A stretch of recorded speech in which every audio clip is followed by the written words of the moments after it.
Vedant Career Institute for NEET IIT JEE। Hello students, Vedant career institute के अंदर आपका स्वागत है। आज हमारा जैसे कि क्लास 12th का चैप्टर 11 चल रहा है, dual nature of radiation and matter. तो हम उससे आगे के टॉपिक्स पढ़ेंगे। उससे पहले एक बार वीडियो को लाइक कीजिएगा और चैनल को सब्सक्राइब कर लीजिएगा और अपने फ्रेंड्स के साथ शेयर कीजिएगा। अपने फ्रेंड्स को भी शेयर कीजिए ताकि वो भी इस चीज़ को देख सकें और उनको भी फ़ायदा मिले। अभी आपके पास में कल हमने पढ़ा था फोटो इलेक्ट्रिक इफेक्ट क्या होता है, इलेक्ट्रॉन एमिशन क्या होता है, वर्क फंक्शन क्या होता है, थ्रेशोल्ड फ्रीक्वेंसी क्या थी, लॉज क्या थे। फोटो इलेक्ट्रिक इफेक्ट में लॉज हमारे पास क्या क्या गिवन हुए थे, 4 लॉज हमने पढ़े थे हमारे पास में। लेकिन उसके हमारे पास एक क्लासिकल वेव थ्योरी है। कौन सी आपके पास है? Classical wave theory. कौन सी है थ्योरी हमारे पास? Classical wave theory. जो क्लासिकल वेव थ्योरी थी वो एक्सप्लेन नहीं कर पाई कि इसको फोटो इलेक्ट्रिक इफेक्ट के एक्सपेरिमेंट्स को। तो यहाँ पर क्या क्या फेलियर आए थे? तो सबसे पहला फेलियर क्या था कि जब हम इंटेंसिटी को इंक्रीज करते हैं तो एम्पलीट्यूड बढ़ना चाहिए। एम्पलीट्यूड बढ़ेगा तो काइनेटिक एनर्जी बढ़नी चाहिए, किसकी? इलेक्ट्रॉन की। जबकि ऐसा नहीं होता। इंटेंसिटी बढ़ने पर इलेक्ट्रॉन को काइनेटिक एनर्जी इंक्रीज करना चाहिए क्योंकि उसका एम्पलीट्यूड इंक्रीज हो रहा है हमारे पास में। तो काइनेटिक एनर्जी इंक्रीज होगी, काइनेटिक एनर्जी इंक्रीज होनी चाहिए, जबकि इंटेंसिटी के साथ काइनेटिक एनर्जी का कोई रिलेशन नहीं था। कल हमने पढ़ा था काइनेटिक एनर्जी के साथ सिर्फ करंट इंक्रीज होता है। सॉरी, हमारे पास में जो इंटेंसिटी के साथ है वो क्या होगा हमारे पास है? इंटेंसिटी के साथ में करंट इंक्रीज करता है, सैचुरेशन करंट की वैल्यू इंक्रीज करती है। काइनेटिक एनर्जी पे कोई इफेक्ट नहीं था इंटेंसिटी का। तो ये उसको एक्सप्लेन नहीं कर पाया। फर्स्ट फेलियर तो यही था कि इंटेंसिटी के कारण जो काइनेटिक एनर्जी इंक्रीज होनी चाहिए वो इंक्रीज क्यों नहीं हो रही, उसको एक्सप्लेन नहीं कर पाया। फर्स्ट आपके पास यही प्रॉब्लम थी। सेकंड, जब हमारे पास में लाइट फॉल करती है, जब फोटोन फॉल करता है मेटल सरफेस से, तो एक मिनिमम फ्रीक्वेंसी की रिक्वायरमेंट होती है जिस पे इलेक्ट्रॉन अमिट आउट होता है, मतलब जिसको थ्रेशोल्ड फ्रीक्वेंसी बोलते हैं। ये थ्रेशोल्ड फ्रीक्वेंसी को भी एक्सप्लेन नहीं कर पाया क्योंकि हमने क्या पढ़ा था कि minimum frequency at which electron start emitting. जिस मिनिमम फ्रीक्वेंसी पे इलेक्ट्रॉन अमिट होना स्टार्ट होता है उस फ्रीक्वेंसी को बोलते हैं थ्रेशोल्ड फ्रीक्वेंसी। ये थ्रेशोल्ड फ्रीक्वेंसी को एक्सप्लेन नहीं कर पाया था कि थ्रेशोल्ड फ्रीक्वेंसी है क्या। थर्ड, आपके पास में इसने ये टाइम लैग को नहीं बता पाया। किसको नहीं बता पाया? टाइम लैग को। हमने कल पढ़ा था जो हमारे पास है फोटो इलेक्ट्रिक एमिशन है वो इंस्टेंटेनियस प्रोसेस है। कैसी प्रोसेस है? Instantaneous process. इंस्टेंटेनियस प्रोसेस होने का मतलब क्या था कि जैसे ही फोटोन गिरेगा, लाइट गिरेगी, इलेक्ट्रॉन बाहर निकल जाएगा। जबकि यहाँ पर होता क्या है कि आपके पास जब लाइट गिरती है, जो क्लासिकल वेव थ्योरी कहते हो, क्या कहते हैं, जब लाइट गिरेगी, फोटोन गिरेगा, एनर्जी मिलेगी सरफेस पे, वो एनर्जी सभी इलेक्ट्रॉन्स में इक्वली डिस्ट्रीब्यूट होगी। तो एक इलेक्ट्रॉन एक फोटोन के साथ निकलता है जैसे कि हमने कल पढ़ा था। लेकिन फिर भी क्या है, जब फोटोन गिरता है तो उसकी एनर्जी डिस्ट्रीब्यूट हो जाती है बिटवीन द इलेक्ट्रॉन्स के बीच में। और जब इलेक्ट्रॉन्स के बीच में एनर्जी डिस्ट्रीब्यूट होगी तो इलेक्ट्रॉन निकलने में कुछ न कुछ टाइम लगाएगा, इलेक्ट्रॉन एमिशन के अंदर कुछ न कुछ टाइम लगेगा, जबकि फोटो इलेक्ट्रिक एक्सपेरिमेंट में ऐसा नहीं होता। तो ये इंस्टेंटेनियस प्रोसेस थी, जो टाइम लैग था उसको एक्सप्लेन नहीं कर पाती हमारी क्लासिकल वेव थ्योरी। तो ये आपके पास में कुछ क्या थे? फेलियर्स थे किसी क्लासिकल वेव थ्योरी के। इसके बाद आपके पास आता है आइंस्टाइन फोटो इलेक्ट्रिक इक्वेशन। क्या आता है आपके पास है? Einstein photo electric equation. जो आइंस्टाइन की फोटो इलेक्ट्रिक इक्वेशन है, आइंस्टाइन फोटो इलेक्ट्रिक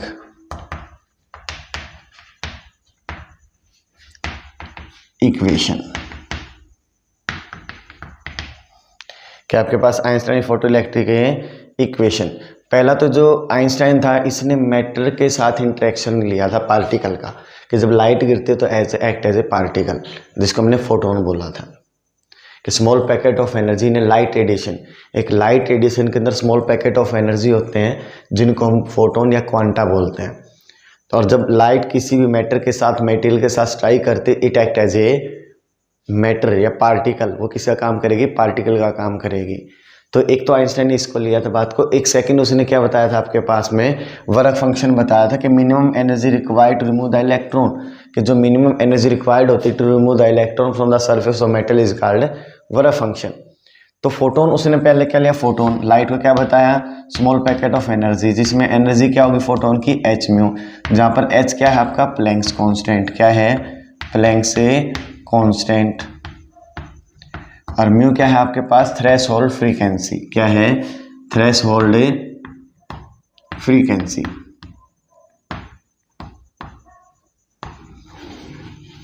ये चीजें हैं आपके पास। एनर्जी ऑफ फोटोन ई किसके इक्वल होता है, एच म्यू के इक्वल होता है। ये आपके पास गिवन किया था, किसने, आइंस्टाइन ने इस चीज को लिया, फोटोन की एनर्जी को लिया, तो उसने क्या कहा, when photon falls on the metal surface, when photon falls on the metal surface, energy of photon is used in two ways. जब फोटोन फॉल करता है किस पर, मेटल के सरफेस पे, its energy is used in two ways. उसकी energy को कितने उसमें पार्ट्स में आप डिवाइड करोगे, टू पार्ट्स में डिवाइड करोगे। एनर्जी को दो तरीके से यूज करना है, हमने कल भी पढ़ा था। जो आपके पास में इलेक्ट्रॉन, ये सरफेस होगा, ये इलेक्ट्रॉन होगा, यहाँ से लाइट फॉल करेगी, जैसे लाइट फॉल करती है तो यहाँ से इलेक्ट्रॉन को निकलने के लिए क्या रिक्वायरमेंट होती है, वर्क फंक्शन, और यहाँ से जब इलेक्ट्रॉन निकलता तो इलेक्ट्रॉन के पास क्या होती है, काइनेटिक एनर्जी होती है। तो यही बात किसने कही, हमारे पास आइंस्टाइन ने कहा। आइंस्टाइन ने क्या कहा, when photon falls on the metal surface its energy is used in two ways. One part of the energy is used to liberate the electron या remove the electron. One part of the energy of the photon is used to remove the electron from the surface of metal. Metal के surface से electron को निकालने के लिए use होता है, किसका, जो हमारे पास फोटोन की एनर्जी है उसका एक part. And remaining part is use to, second जो पार्ट है वो क्या रहेगा, remaining part is use to give the kinetic energy. Remaining part किस में यूज होगा, काइनेटिक एनर्जी में। इसको एक बार दोबारा रिवाइज कर लीजिए, आपको राइट आउट कैसे करना है। When a photon falls on the metal surface its energy used in two ways. One part is use to remove the electron from the surface of metal. एक पार्ट किस में use होगा, electron को remove करने के लिए, कहाँ से, सरफेस ऑफ मेटल से, मेटल के सरफेस इलेक्ट्रॉन को निकालने के लिए, which is equal to work function. तो एनर्जी ऑफ फोटोन हमने क्या लिया, एच म्यू हमने लिया। अब फर्स्ट पार्ट में क्या बोला है, जो एनर्जी है वो किसके इक्वल होगी, वर्क फंक्शन के। वर्क फंक्शन को फाई नोट या ओमेगा नोट से जो भी आप शो करना चाहते शो कर सकते हो। चलो वर्क ओमेगा नोट लिख लेते हैं। One part of the energy of photon use to remove the electron from the surface of metal which is equal to work function and remaining part is used। अगर मैंने कल भी example लिया था, यहाँ 30 जूल एनर्जी हमने given की, exact standardise हम मान रहे हैं, वैसे 30 जूल ऐसे नहीं होता, वैसे मैं एग्जांपल पे आपको समझाने के दिखा रहे कि अगर 30 जूल एनर्जी का फोटोन फॉल करेगा तो उसमें से अगर 10 जूल एनर्जी क्या होगी, फोटोन इलेक्ट्रॉन को निकालने में यूज होगी। 30 में से 10 जूल एनर्जी यूज होगी किसको, निकालने में, इलेक्ट्रॉन को, और बाकी रिमेनिंग 20 जूल काइनेटिक एनर्जी में कन्वर्ट हो जाती है। तो energy 30 joule given fall out हुई थी, एनर्जी ऑफ फोटोन है। इलेक्ट्रॉन को रिमूव करने के लिए जो एनर्जी की रिक्वायरमेंट थी वो आपका पास क्या है, वर्क फंक्शन है, और बाकी energy kinetic energy equal change होती है। तो one part use to remove the electron which is equal to work function and other part is use to give the kinetic energy to electron. बाकी remaining part किस में use होगा, kinetic energy देने में, किसको, इलेक्ट्रॉन को। और kinetic energy formula क्या होता है आपके पास, हाफ mv²। तो यहाँ से आपके पास वर्क फंक्शन पॉजिटिव होता है, इधर क्या हो जाएगा, नेगेटिव हो जाएगा। किसके को लेगा, काइनेटिक एनर्जी हाफ mv² है, किसके को लेगा, हाफ mv² के। एक तो आपके पास काइनेटिक एनर्जी की ये रिलेशन आ गई, और हमने पढ़ा था वर्क फंक्शन जो होता है वो होता है थ्रेशोल्ड फ्रीक्वेंसी के अकॉर्डिंग रिलेशन में। Work function is equal to h mu naught होता है, एच प्लैंक्स कांस्टेंट था, म्यू नॉट थ्रेशोल्ड फ्रीक्वेंसी थी। जिस एनर्जी पे इलेक्ट्रॉन निकलता है उसको हम बोलते हैं वर्क फंक्शन, और जिस फ्रीक्वेंसी पे इलेक्ट्रॉन निकलता है हम उसको बोलते हैं थ्रेशोल्ड फ्रीक्वेंसी। क्या बोलते हैं, थ्रेशोल्ड फ्रीक्वेंसी। तो work function is equal to h mu naught Planck's constant into threshold frequency. तो यहाँ वर्क फंक्शन की जगह हम पुट कर सकते हैं h mu minus work function की जगह क्या पुट कर दिया हमने, h mu naught is equal to half mv²। यहाँ से एच क्या आ जाएगा, कॉमन आ जाएगा, तो mu minus mu naught is equal to kinetic energy. Half mv² किसका फॉर्मूला था, काइनेटिक एनर्जी का। तो ये आपके पास क्या रहेगा, काइनेटिक रिलेशन थी आपके किसके, आइंस्टाइन की फोटो इलेक्ट्रिक इक्वेशन की। तो आइंस्टाइन की आपको याद क्या रखना है, आइंस्टाइन सेड दैट, उसने क्या बताया, he takes a photon of energy h mu. उसने एक फोटोन लिया जिसकी एनर्जी क्या थी, एच म्यू थी। Its energy used in two ways, उसकी एनर्जी हमने कितने वेज में यूज की, हमने टू वेज में यूज की। 1 part of energy use to give the work function, एक पार्ट किसमें यूज होगा वर्क फंक्शन में, and remaining part is use to give the kinetic energy. 1 part of the energy use to replete या remove the electron which is equal to work function and remaining part is use to give the kinetic energy. और यहाँ work function की जगह हमने क्या put कर दिया H mu not. जैसे हमने एच म्यू नॉट पुट किया यहाँ से एच एच क्या हो जाएगा कॉमन आ जाएगा और mu minus mu naught equal to के काइनेटिक एनर्जी रहेगा। तो यहाँ से आपके पास कौन सी रिलेशन आ गई आइंस्टाइन की फोटो इलेक्ट्रिक इक्वेशन। अब इसने इन चीज़ों को रिमूव कर दिया था जो क्लासिकल थ्योरी एक्सप्लेन नहीं कर पाए कि भाई टाइम लैग है, फोटोन गिरते उसने क्या कहा एनर्जी दो ही तरीके से यूज़ होगी, तो टाइम लैग को उसने एक्सप्लेन कर दिया।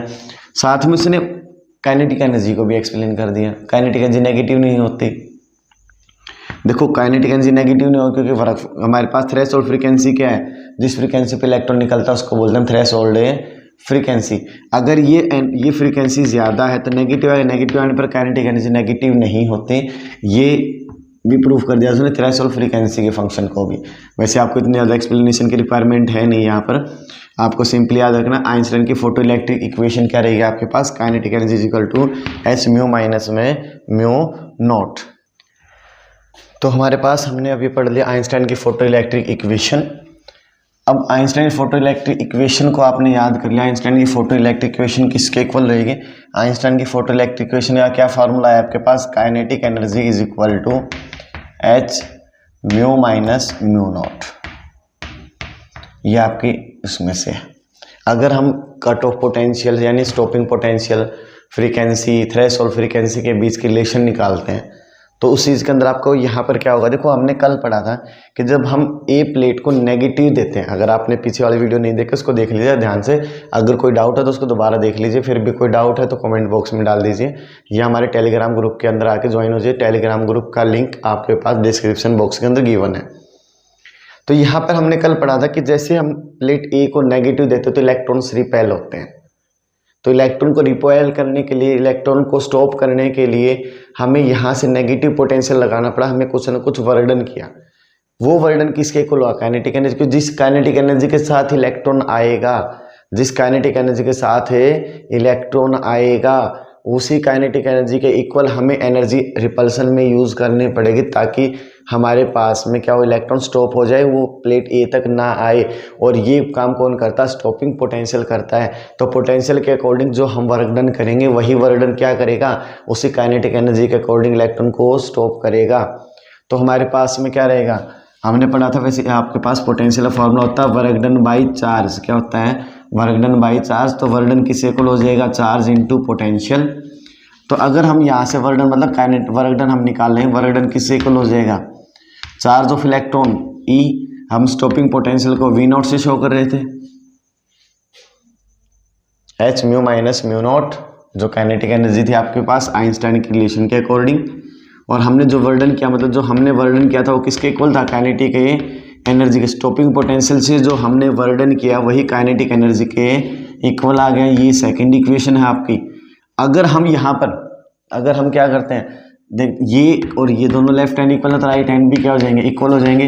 तो e V not is equal to h mu minus mu naught आपके पास आ जाएगा। यहाँ से वी नॉट किससे इक्वल हो जाएगा h by e mu minus mu not. ये आपके पास v not threshold sorry v not आपका स्टॉपिंग पोटेंशियल है, म्यू नॉट आपकी थ्रेशोल्ड फ्रीक्वेंसी है। म्यू फ्रीक्वेंसी है इंसिडेंट रेडिएशन जो लाइट गिरी है उसकी फ्रीक्वेंसी, एच प्लैंक्स कांस्टेंट और ई चार्ज ऑन इलेक्ट्रॉन हो गया। अगर आप इसको अकॉर्डिंग टू वेवलेंथ कन्वर्ट करना चाहते हो तो stopping potential v not is equal to h by e. आप फ्रीक्वेंसी का फॉर्मूला याद रख सकते हैं, अगर नहीं भी किया तो सी बाई लैम्डा। फ्रीक्वेंसी किसी इक्वल होती है सी बाई लैम्डा के इक्वल होती है। Frequency is equal to c by lambda. Frequency किसी इक्वल रहेगी सी बाई लैम्डा। अगर म्यू की जगह मैं सी बाई लैम्डा रखता हूँ तो म्यू नोट की जगह पे सी बाई लैम्डा नोट, जहाँ पर लैम्डा नोट क्या होगा थ्रेश होल्ड वेवलेंथ। क्या होगी आपके पास है थ्रेश होल्ड वेवलेंथ। जो थ्रेश होल्ड वेवलेंथ है इसका फंडा फ्रीक्वेंसी के फंडे से अपोजिट होता है। हमने क्या पढ़ा, जिस मिनिमम फ्रीक्वेंसी पे इलेक्ट्रॉन निकलता है, एक मिनिमम फ्रीक्वेंसी इलेक्ट्रॉन निकलता है उस फ्रीक्वेंसी हमने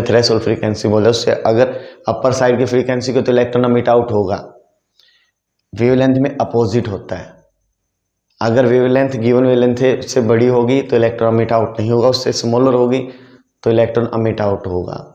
वैसे फ्रीक्वेंसी और वेवलेंथ की रिलेशन रेसिप्रोकल ही रहती है आपके पास में। तो ये आपके क्या है, थ्रेशोल्ड वेवलेंथ। और थ्रेशोल्ड वेवलेंथ से अगर आपके पास ज़्यादा वेवलेंथ होगी तो इलेक्ट्रॉन अमिट आउट नहीं होगा, और उससे कम वेवलेंथ होगी तो इलेक्ट्रॉन अमिट आउट होगा, ये अपोजिट रहेगा। अब यहाँ से तो आप लोगों ने पढ़ लिया ये चीज़ें हैं क्या। हमने कल ग्राफ भी पढ़ा था, हमारे पास में एक ग्राफ गिवन आया था फ्रीक्वेंसी और स्टॉपिंग पोटेंशियल के लिए। किसके लिए? फ्रीक्वेंसी के लिए और स्टॉपिंग पोटेंशियल के लिए। और कल हमने इसको पढ़ा भी था यहाँ से कि ग्राफ जो आएगा वो नेगेटिव स्लोप से यहाँ से नेगेटिव से चलेगा। ये जो आपके पास में होता है W0/E के इक्वल होता है, किसी इक्वल होता है W0/E इंटरसेप्ट आपके पास में यहाँ से। और जो स्लोप होता है थीटा, टेंजेंट थीटा जो स्लोप होता है वो h/E के इक्वल होता है। किसके इक्वल होता है आपके पास में? h/E के। जो स्लोप है आपके पास में वो किसी इक्वल होगा h/E। स्लोप को हम m से या टेंजेंट थीटा से शो करते हैं। ये बात भी आप याद रखना कि स्लोप आपके पास में है स्टॉपिंग पोटेंशियल का और किसके लिए? फ्रीक्वेंसी के लिए। तो जो स्लोप है वो m इक्वल टू किसके इक्वल होगा? h/E के इक्वल होगा। किसके इक्वल होगा? h/E के इक्वल होगा। तो अगर आप रिलेशन निकालते हैं किसके बीच में? स्टॉपिंग पोटेंशियल के बीच में और फ्रीक्वेंसी के बीच में, तो आप जो हमने वर्णन किया जिस एनर्जी के साथ, जिस काइनेटिक एनर्जी के साथ इलेक्ट्रॉन आ रहा था उसको रिपेल करने के लिए हमने स्टॉपिंग पोटेंशियल के थ्रू वर्णन किया, वही वर्णन एज ए काइनेटिक एनर्जी का नोट हुआ जिसने अपोजिशन की थी इलेक्ट्रॉन को। तो हमने क्या किया? वर्णन किसके इक्वल पुट किया? काइनेटिक एनर्जी के। तो काइनेटिक एनर्जी क्या हुआ? h mu minus mu naught is equal to EV0। हमें किसकी रिक्वायरमेंट है? स्टॉपिंग पोटेंशियल की। तो हमने किसको ले लिया? स्टॉपिंग पोटेंशियल को हमने ले लिया यहाँ पर। तो अब ये चीज़ तो आपके पास रिलेशन आ गई, आपके ग्राफ्स हैं। ग्राफ हम आगे दोबारा फिर करेंगे, कोई दिक्कत नहीं है। अभी आपके पास फोटोन को पढ़ेंगे। किसको पढ़ेंगे? फोटोन को पढ़ेंगे। जो फोटोन है, फोटोन के लिए आपके पास है फोटोन क्या? Small packet of energy. देखो हमने पहले फोटोइलेक्ट्रिक इफेक्ट पढ़ा हमने। फोटोइलेक्ट्रिक इफेक्ट के अंदर हमने क्या पढ़ा? लाइट आती है, लाइट फॉल करती है सरफेस के ऊपर, उसमें फोटोन्स निकलते हैं। एक फोटोन इलेक्ट्रॉन को रिमूव कर रहा है। एक फोटोन एक इलेक्ट्रॉन तभी रिमूव करेगा जब उसकी फ्रीक्वेंसी थ्रेशोल्ड फ्रीक्वेंसी इक्वल या उससे ग्रेटर होगी। क्योंकि सभी जरूरी नहीं कि जितने फोटोन्स फॉल आउट करें वो सभी के सभी ही क्या करें? इलेक्ट्रॉन को मिट आउट करें, क्योंकि फ्रीक्वेंसी पे डिपेंडेंसी है। तो फोटोन के बारे में, फोटोन है ये आपके पास कॉम्पटन इसको ज़्यादा इफेक्ट किया था कि जो मूविंग वेव है, जो रेडिएशन है, जो लाइट है आपकी एक्ट एज ए मैटर या पार्टिकल, वो किसका काम करती है? पार्टिकल का। ये आपके पास कॉम्पटन ने बताया था। लेकिन अब हम इतना ज़्यादा डिटेल में नहीं जाएंगे। फोटोन क्या होता है? Small packet of energy in a light radiation. इसको लिख लीजिएगा, small packet of a energy. Small packets of a energy in a light radiation are called a photons. इनका सेकेंड नाम क्वांटा है। और फोटोन की जो एनर्जी, फर्स्ट इसकी जो आपके पास प्रॉपर्टी, फोटोन की एनर्जी क्या होती है? h म्यू होती है। और म्यू क्या होती है आपके पास? है फ्रीक्वेंसी। और फ्रीक्वेंसी का क्या फॉर्मूला पढ़ा था हमने? c/λ। क्या पढ़ा हमने? c/λ। तो h c/λ। ये ध्यान रखना, आप न्यूमेरिकल्स करोगे तो फ्रीक्वेंसी को वेवलेंथ में कन्वर्ट करना पड़ेगा। फ्रीक्वेंसी को किस में कन्वर्ट करना पड़ेगा? आपके पास में वेवलेंथ के अंदर। तो वहां पर क्या रखोगे? फ्रीक्वेंसी की जगह पे c/λ पुट करें। क्या पुट करें? c/λ। अब ये तो आपके पास एनर्जी हो गई। अब यहां से आपके पास इसका मोमेंटम भी आता है। Momentum photon h μ/c। h μ/c। तो यहां से देखो, यहां से अगर आप निकालते हैं, फोटोन का फॉर्मूला है मोमेंटम का, एक बार याद कर लीजिएगा इसको। यहां से अगर मैं निकालता हूं वेवलेंथ, वेवलेंथ किससे इक्वल हो जाएगा? c/μ, c/ frequency. हमारे पास क्या? μ/c। यहाँ है क्या? c/μ। तो यहाँ पर लैम्डा आएगा c/μ के इक्वल, लेकिन यहाँ c/μ रेसिप्रोकल में है तो यहाँ भी लैम्डा डिवाइड में आ जाएगा। तो मोमेंटम क्या करेगा हमारे पास फोटोन का? h μ/c या h/λ। ये आगे प्रूफ भी आएगा कि मोमेंटम या वेवलेंथ जो है हमारे पास वो कितनी होगी। इसके बाद में जो हमारे पास है फोटोन की जो फ्रीक्वेंसी है, all the photons have the same energy. सभी फोटोन्स की एनर्जी क्या होगी? सेम होगी if they have the same frequency. अब एक ही सोर्स से निकलने वाले हमारे पास फोटोन्स हैं, एक ही लाइट एमिटिंग सोर्स है जिसमें से सेम फ्रीक्वेंसी के फोटोन्स निकल रहे हैं। और जब सेम फ्रीक्वेंसी के फोटोन्स निकलते हैं तो उनकी एनर्जी भी सेम मिलेगी। तो एनर्जी का फॉर्मूला क्या था आपके पास, E is equal to h mu. Frequency same है, वेवलेंथ सेम है, तो सभी की एनर्जी भी सेम रहेगी। ये आपके पास थर्ड प्रॉपर्टी थी आपकी। फोटोन का आपके पास न्यूट्रल होता है, photon is a neutral. Photon हमेशा कैसा होता है, न्यूट्रल होता है। न्यूट्रल का इस पर कोई चार्ज नहीं होगा। उसके अगर इस पर कोई चार्ज नहीं है तो इसको इलेक्ट्रिक फील्ड और मैग्नेटिक फील्ड डिफ्लेक्ट नहीं कर सकती। It can not be deflected by electric field and magnetic field because it has no charge, या इट इज़ न्यूट्रल। उस पर कोई चार्ज नहीं था, वो न्यूट्रल था, तो इलेक्ट्रिक फील्ड और मैग्नेटिक फील्ड उसको डिफ्लेक्ट नहीं कर सकते, उसके पाथ से इसको चेंज नहीं कर सकते। इसके साथ में आपके पास में जो फोटोन है, इलेक्ट्रिक फील्ड और मैग्नेटिक फील्ड इसको डिफ्लेक्ट नहीं करते। हमने पढ़ा फ्रीक्वेंसी, फ्रीक्वेंसी के साथ क्या होता है, फ्रीक्वेंसी सेम है तो क्या होगा, फ्रीक्वेंसी सेम रहेगी तो एनर्जी भी सेम रहेगी। फ्रीक्वेंसी सेम है तो एनर्जी भी सेम है। लेकिन जब लाइट एक मीडियम से दूसरे मीडियम में जाती है तो उसकी वेलोसिटी चेंज होती है, क्योंकि उसकी वेवलेंथ चेंज होती है, फ्रीक्वेंसी चेंज नहीं होती। Frequency depend upon the source, जो फ्रीक्वेंसी वो सोर्स पे डिपेंड करेगी। तो इसलिए वेवलेंथ, जब हमारे पास लाइट एक मीडियम से दूसरे मीडियम में जाती है तो उसकी वेलोसिटी चेंज होती है, वेवलेंथ चेंज होती है। तो फोटोन्स के साथ भी यही होता है, वेवलेंथ चेंज होती है उनकी, when it goes from one medium to another medium, frequency change नहीं होगी। और आपके पास रेस्ट मास जो होता है फोटोन का, फोटोन का रेस्ट मास कितना होता है, rest mass of photon is 0। Rest mass of photon is a 0। Photon का रेस्ट मास कितना होता है आपके पास में, 0 होता है। फोटोन का रेस्ट मास के लिए आपने पढ़ा, देखो जब कोई मूविंग पार्टिकल होता है तो उसका फॉर्मूला था मास के लिए m0 by root 1 minus v square by c square, 1 minus a v square by c square. ये आपके पास फोटोन का रेस्ट मास है। सो हमारे पास किसी पार्टिकल का, मूविंग पार्टिकल का मास है, फोटोन का रेस्ट मास हमें निकालना है। यहाँ पर m0 होता है रेस्ट मास। m0 क्या है आपके पास है, रेस्ट मास है पार्टिकल का, जब पार्टिकल रुका हुआ था। m mass of the particle when moving with velocity v, जब पार्टिकल v वेलोसिटी से मूव करता है तो उसका मास कितना है, m हो गया बढ़ के। रेस्ट मास उसका m0 था, लेकिन जब उसकी वेलोसिटी हमारे पास इंक्रीज हुई या उसने कुछ वेलोसिटी को गेन किया तो उसका मास कितना हो गया आपके पास में, m हो गया। मास कितना हो जाएगा उसका, m हो जाएगा। जब मास m हो गया आपके पास में तो अब मुझे क्या रिक्वायरमेंट है, रेस्ट मास m0। तो m0 किसे इक्वल हो जाएगा, m into root 1 minus v square by c square, 1 minus v square by c square. अभी आपने पढ़ा था फोटोन किसके अंदर होते हैं, स्मॉल पैकेट ऑफ एनर्जी होती है रेडिएशन के अंदर। और जो रेडिएशन है, जो लाइट है, वो किससे चलती है, स्पीड ऑफ लाइट आपके पास c के इक्वल होती है। अब जो फोटोन है वो लाइट के अंदर ही है, तो जो v क्या था, पार्टिकल की स्पीड होती है, c स्पीड ऑफ लाइट होती है। v पार्टिकल फोटोन है, जो फोटोन स्पीड ऑफ लाइट से चलता है, तो जो वेलोसिटी है वो स्पीड ऑफ लाइट c के इक्वल हो जाएगी आपके, v is equal to c, v is equal to c। तो m0 rest mass is equal to m, इसको इरेज कर लेते हैं, m रूट 1 माइनस वी के इक्वल है c के, तो यहाँ c पुट कर दें, c square by c square. C square से सी स्केयर कैंसिल हो जाएगा, 1 माइनस 1 0, 0 इंटू एम क्या हो जाएगा, 0 हो जाएगा। तो रेस्ट मास ऑफ फोटोन है 0 है, तो फोटोन रेस्ट मास 0 है, तो फोटोन रेस्ट में एग्जिस्ट नहीं करता, फोटोन रेस्ट में एग्जिस्ट नहीं करेगा, do not exist in the rest.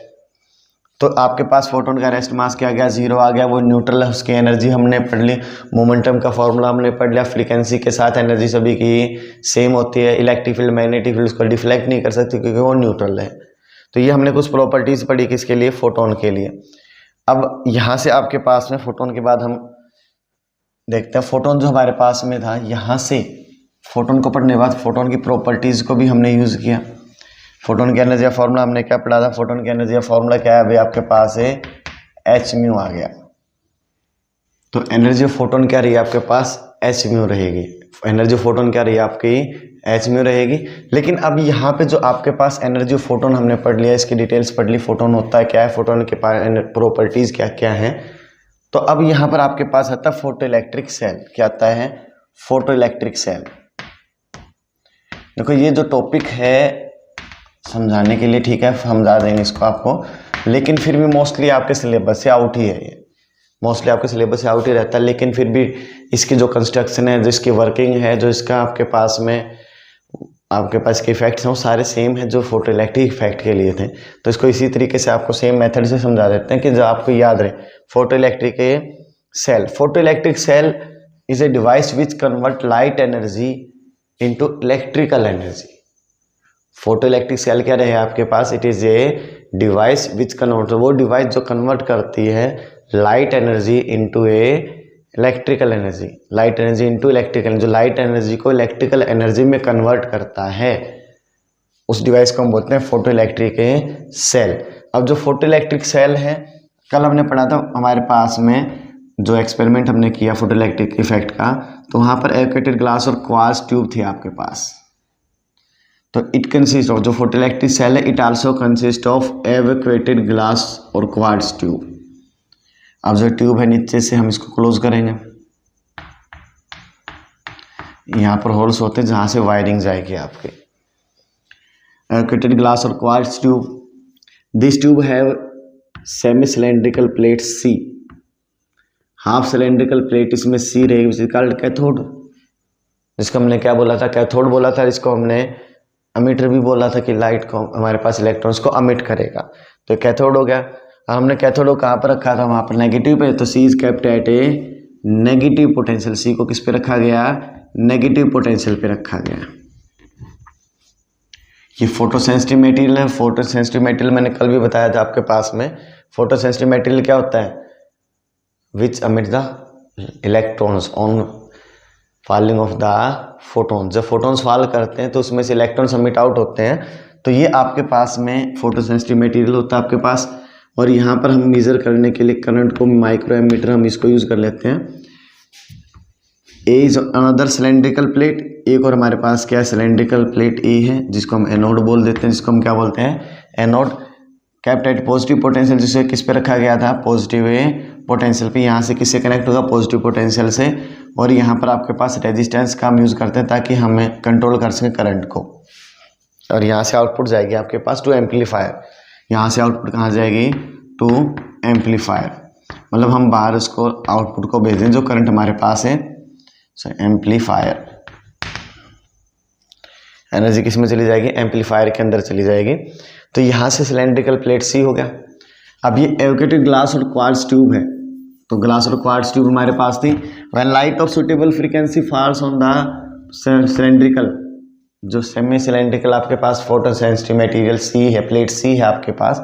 When light falls on the plate C it emits electrons, उसमें से क्या निकलेंगे, इलेक्ट्रॉन्स निकलेंगे। These electron move towards plate A, ये इलेक्ट्रॉन किसकी तरफ मूव करते हैं, प्लेट ए की तरफ जाएंगे। ये डायग्राम में कभी शो नहीं करना, ये वैसे मैंने समझाने के लिए। Electron move towards the plate A which is kept at positive potential, जो किस पे है, पॉजिटिव पोटेंशियल पे है। There is flow of electrons which means current is produce. वहाँ पर क्या हुआ, करंट प्रोड्यूस है। Current is measured by micro ammeter. Current को कौन मेजर कर दिया, माइक्रो एमीटर आपका कन्वर्ट यूज करेगा। अब यहाँ से आपके पास में इसके यूजेस पूछे जाते हैं। यूजेस कहाँ कहाँ होंगे, यूज के अंदर सबसे पहला आपके पास में है काउंटिंग डिवाइसेस में। किस में यूज होता है, काउंटिंग डिवाइसेस में इसका यूज होता है। सेकंड आपका टेलीविजन के अंदर यूज होता है। थर्ड आपका बर्गलर अलार्म्स के अंदर हम इसका यूज करते हैं। यूज बर्गलर अलार्म्स, चोरी के अलार्म्स होते हैं, उनके अंदर हम इसका यूज कर लेते हैं। तो ये आपका क्या था, फोटो इलेक्ट्रिक सेल। क्या था आपके पास, फोटो इलेक्ट्रिक सेल। इसके बाद में हमारा यूज होता है dual nature of matter and radiation. क्या स्टार्ट होगा, ड्यूल नेचर ऑफ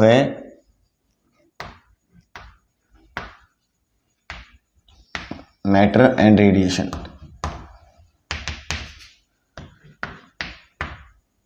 लेकिन हम सबसे पहले पढ़ेंगे रेडिएशन के ड्यूल नेचर। किसको पढ़ेंगे, रेडिएशन के, लाइट के ड्यूल नेचर को पढ़ेंगे हम। इसको पढ़ेंगे लाइट के या रेडिएशन के ड्यूल नेचर को। देखो हमारे पास कुछ एक्सपेरिमेंट्स ऐसे हैं जो शो करते हैं कि जो लाइट है, जो रेडिएशन है, उसके पास वेव नेचर है। कैसा नेचर है, वेव नेचर। जैसे आपके पास में कौन सा सुपरपोजिशन प्रिंसिपल्स आप हैं, आपके पास इंटरफेरेंस है, डिफ्रैक्शन है। ये फिनोमेनाज क्या कहते हैं कि जो लाइट है वो एक वेव है। क्या है, वेव्स हैं। Some experiments like diffraction, interference, polarisation it is use, और ये क्या शो करते हैं that light have a wave nature, light के पास कैसा नेचर है, वेव नेचर है। कैसा नेचर है, वेव नेचर। सेकंड जो आपके पास में है, जो आपके पास फोटोइलेक्ट्रिक इफेक्ट है, कॉम्पटन इफेक्ट है, यहाँ क्या शो होता है, जो लाइट फॉल आउट करते हैं तो उसके अंदर स्मॉल पैकेट ऑफ फोटॉन्स होते हैं और फोटॉन्स को हम एज ए पार्टिकल यूज करते हैं। तो रेडिएशन, वही रेडिएशन तो आपके पास फॉल आउट हुई, कुछ एक्सपेरिमेंट आपका डिफ्रैक्शन है, लाइट का बैंड होना है, वहाँ पर वो किसके फॉर्म में काम करा है, वेव थ्योरी के फॉर्म में काम करा है, किसकी फॉर्म में, वेव थ्योरी के फॉर्म में। लेकिन जब पार्टिकल की फॉर्म में फॉल करेगा, जब रेडिएशन फॉल करते हैं उसको पार्टिकल लेते हैं, मतलब फोटोन लेते हैं। और ये एक्सपेरिमेंट कौन कौन से हैं आपके पास है, फोटोइलेक्ट्रिक इफेक्ट और कॉम्पटन है इफेक्ट। ये आपके पास ऐसे इफेक्ट्स हैं जो एक्सपेरिमेंट्स हैं जो पार्टिकल नेचर के ऊपर ही प्रूफ होते हैं रेडिएशन के। तो रेडिएशंस के अंदर कुछ एक्सपेरिमेंट ऐसे भी हैं जो दोनों नेचर पे प्रूफ होते हैं, वेव नेचर पे भी और पार्टिकल नेचर पे। जैसे आपके पास रिफ्लेक्शन है, आपके पास रिफ्रैक्शन है। तो यहाँ से हमें क्या पता चला, हमें पता चला एक्सपेरिमेंट्स लाइक या phenomena like diffraction, interference ETC can be explain on the basis of the wave nature of the radiation. और किसके बेस पे एक्सप्लेन होते हैं, वेव नेचर के बेस पे। Second, photoelectric effect, Compton effect are explain on the basis of the particle nature of the radiation. Radiation के particle nature पे proof होते हैं। And some phenomena like reflection and refraction which are can be explain on the both sides of the radiation as a wave as well as a particle। एक side से हम उसको wave भी ले सकते हैं, एक साइड से हम उसको पार्टिकल भी ले सकते हैं। तो यहाँ से आपके पास ड्यूल नेचर आता है, दोहरा नेचर है। कहीं पर तो लाइट क्या काम कर, रेडिएशन क्या काम कर रही है, पार्टिकल का काम कर रही है, कहीं पर क्या काम कर रही है, वेव का काम कर रही है। तो यही बातें आपकी क्या थी, ड्यूल नेचर के बारे में। तो sometimes radiation act as a wave, sometimes radiation किसका काम करेगी, वेव का, and sometimes act as a particle, और समटाइम्स किसका काम करेगी, पार्टिकल का। So radiation has dual nature, radiation के पास कैसा नेचर है, ड्यूल नेचर है। तो ये आपके पास नियरली, अगर आप बोर्ड लेवल्स के एग्जाम्स की फॉर्म में आप देखोगे तो हाफ के नियर में आपकी यूनिट कंप्लीट हो चुकी है। Dual nature of matter and radiation chapter आपका ही कंप्लीट हो चुका है, यूनिट 7 चैप्टर 11 जो आपके पास यूज़ हो रहा है। तो हमने आज क्या क्या पढ़ा, आइंस्टाइन की इक्वेशन हमने पढ़ी, फोटोन पढ़ा, फोटोन की प्रॉपर्टीज़ पढ़ी, आइंस्टाइन ने पढ़ा failure of the classical theory, classical wave theory जो क्यों एक्सप्लेन करने में पॉसिबल नहीं थी चीज़ों को, हमने वो क्यों फेल हुआ उसको पढ़ा। अभी ड्यूल नेचर को हमने स्टार्टिंग किया है, ड्यूल नेचर को कल हम पढ़ेंगे, एक्सप्लेनेशन भी करेंगे। तो अपने फ्रेंड्स के साथ इसको शेयर कीजिएगा, इसके नोट्स बनाते रहें।